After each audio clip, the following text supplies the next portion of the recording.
Hey everybody, Jeff Joniak, Tom Thayer, welcoming you into PNC Studio here at Hallis Hall. We got a game preview, a quick turnaround, rare in the preseason.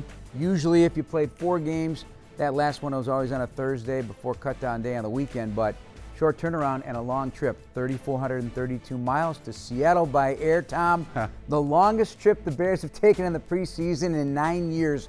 But nothing like you, Tom. Nothing like London in '86. No. Nothing. Wait, hold on. London in '86. Yep. You had Sweden in '88, Germany in '91, and Ireland in '97. The only trip for all of them in my 26 years of involvement that I was not allowed to go on. And that's a good thing. It's always interesting game preview number 2 because we sit here for game preview number 1. There's no example to talk from or about or looking forward to. Now for what they were able to accomplish in Kansas City as a team and some guys individually in Matt Eberflus's first game, now we have an example to take on the road because circumstances are a lot different when you talk about a trip of that length, short amount of preparation time, and for the rookies when you're only getting prepared in 4 days for a game, it seems like it comes at you immediately. Well, you were a young guy on those London and Sweden trips. How difficult was that for you to play a preseason game that far away? It was against the Dallas Cowboys, and it was against Mike Ditka's former team, and it was the first time in Wembley Stadium. It was a sold-out stadium of 80,000, 90,000 people. So there's a lot more fanfare that went along with it for the first time over there by NFL teams.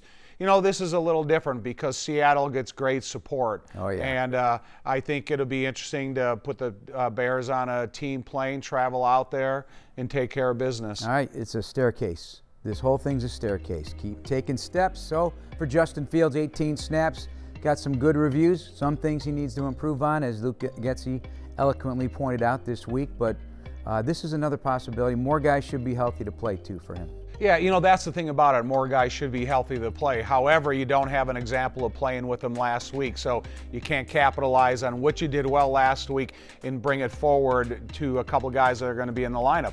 But you can with Darnell Mooney. You can with some of the other guys were aboard. Yeah, Tajay Sharp. And it'll be interesting to see if Dave Montgomery plays and gets some carries. Although the running back position showed very well for themselves, I'm still always excited to see Dave and Montgomery. How about your offensive line? Some interesting developments. Certainly Braxton Jones was impressive in his 18 snaps with the first unit, but this week, Tevin Jenkins getting some snaps at right guard.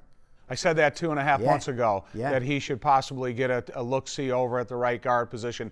But again, the circumstances in Seattle because of the crowd noise is a factor when you're talking about the volume count. Because I know he's got examples in college where he's gone into some environments that he hasn't heard it, but it's a different animal on the NFL level when you're a rookie and you're getting your second chance to start, and you want to be able to hear the commands out of the voice of Justin Fields. Well, they watched the tape of Boye Mafe, the rookie out of Minnesota, getting a couple sacks against Pittsburgh last week, so he screams off the edge somebody to keep an eye on in this game.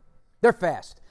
Pete Carroll says it's the fastest team he's ever had. This is his 13th version, I believe, of Seattle Seahawks, at least running fast. Now, playing fast is a whole different ballgame, especially when you're young playing, you're thinking too much, and you're not going to full speed. But if it's the fastest team on that surface, that would be an interesting matchup for the Bears because they're faster too. Yeah, it will be. But it's about the process of the Bears. You still want to see that outside zone running play being effective. And I know they've gave up triple-digit yards rushing against the Pittsburgh Steelers. So you can be fast, but do you accomplish fast? Are you getting yourself out of position because you're playing so quick? Are you overrunning plays? Are you making sure that you're fulfilling your obligations at the point of attack? That's yet to be seen, but I don't want to see the Bears and Luke Getsy, the play caller, deviate from the type of game he called against the Kansas City Chiefs. There's a quarterback battle going on in Seattle. Drew Lock, the former Denver Bronco, and Geno Smith. Geno Smith. He is kicking it in gear. He had a pretty good solid outing against Pittsburgh, but that's the quarterback battle. No more Russell Wilson. No more Bobby Wagner on defense, so their whole image has changed. Different bricks in the wall now. They're a much younger team. They're going to be a younger team. But that'll be something to keep an eye on, how the Bears attack that situation at the quarterback level. You know, those two, Locke and Geno Smith, they almost had identical stats against the Pittsburgh Steelers. And so did one play exclusively with the first unit and then the second unit? Now are they going to flip-flop? One had 2 touchdown passes. Right. But, you know, yards per completion and completions per attempt and stuff like that. So it's going to be interesting to see if they flop them around to give them an opportunity to play with the first unit, vice versa. But again, it's going to be about how the Bears defense plays. The reason I bring it up, Kyler Gordon, like yourself, a hometown kid here in Chicago, plays his first game in front of his family. This kid grew up 27 miles from Lumen Stadium. Going to get a chance to play. He's been out half the preseason here getting healthy, but even for him, it's a pinch yourself moment. Don't let it be a distraction. The first time that you travel from an away team to your hometown, you don't want to make sure, oh my God, I got to get 30 tickets for a preseason game. I'm going to be able to see all these people that I haven't seen in months or years, and they're all going to come and support me. Make sure that you focus on the 3 hours that you need for the game itself.